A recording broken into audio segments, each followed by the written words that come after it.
Hi guys, today I will be talking about how to add this PC icon on your desktop in Windows 11.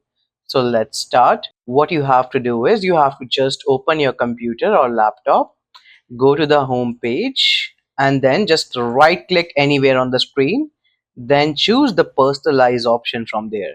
So you have to click on personalize. Now you can see the option themes. You have to click on themes, and under the themes you can see there's an option which is desktop icon settings. You have to click on that, and once you click on that you will be prompted to add the icons. You can add your my computer or this PC, recycle bin, whatever you like in there. I just need two of them since that's what I mostly use. So I just clicked on that, click on apply, click on OK, and then once I close it, as you can see, I have both this PC and recycle bin on my desktop. And that's how you do it. It's that much simple in Windows 11.